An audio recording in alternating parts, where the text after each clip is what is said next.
Good morning, good afternoon, good evening to each and everyone, especially those at the other side of the world. There is no time and space between us. There is only this present moment, and we are one. Today, on diary entry number 1124, it is a little bit shorter. May 12, 1937. A strange darkness sometimes invades my intellect. I am submerged in nothingness against my will. Isang kakaibang kadiliman kung minsan ang sumasalakay sa aking isipan. Nakalubog ako sa kawalan ng labag sa aking kalooban. Minsan ganun. Hindi natin alam ba tayo malungkot. Wala namang nakikitang dahilan upang malungkot. Minsan, di ka naman pagod pero you feel really so tired. Wala ka namang mga pag tiningnan mo, bakit ba? Bakit ba ganito ang pakiramdam mo, no? So it is actually sometimes an attack to the soul. Minsan talagang aatakihin tayo ng ganong pakiramdam. Pwede rin spiritual dryness.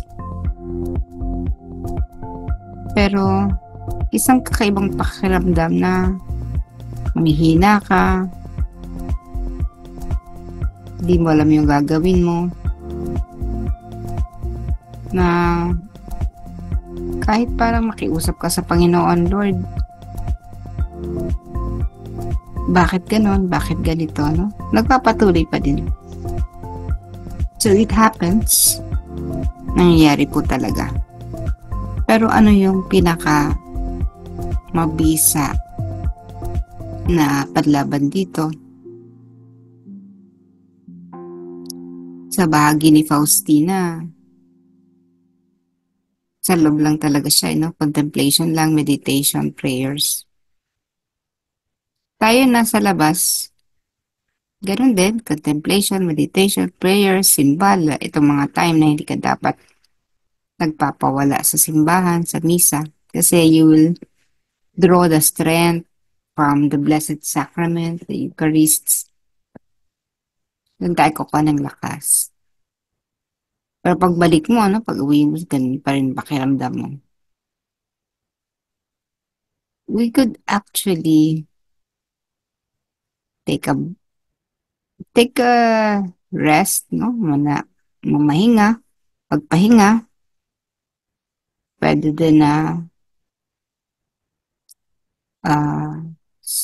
lumanghap ng sariwang hangin, a breath of fresh air, pwedeng mamasyal ka, anything that you can do to relax the body, the mind, and the spirit. It would also be good to have a good confession.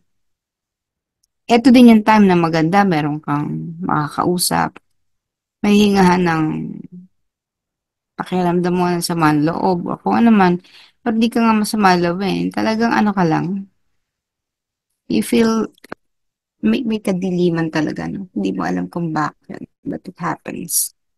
And we have to be prepared on that. You could also go to a retreat, no? Pwede rin na.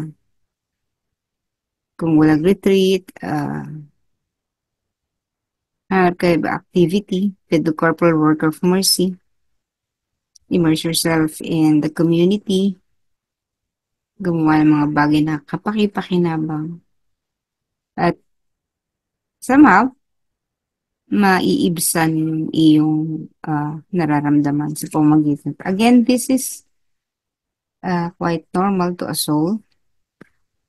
And it is up to us to really gather the strength that we need. No? Kailangang likumin natin ang lakas para makabangon. Kasi otherwise, igugupo tayo ng kalungkutang ito, ng panghihina na ito. No?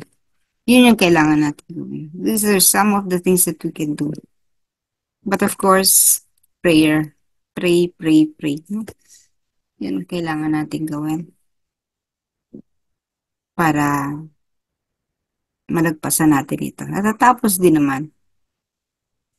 This will come to pass. Hindi naman pwedeng andyan yan habang buhay. But rest assured that the Lord is always with us. Nasa laging panig natin ang liwanag, ang kabutihan, basta't nagtitiwala lamang tayo sa Panginoon. Again, we may say and always affirm, Jesus, I trust in you.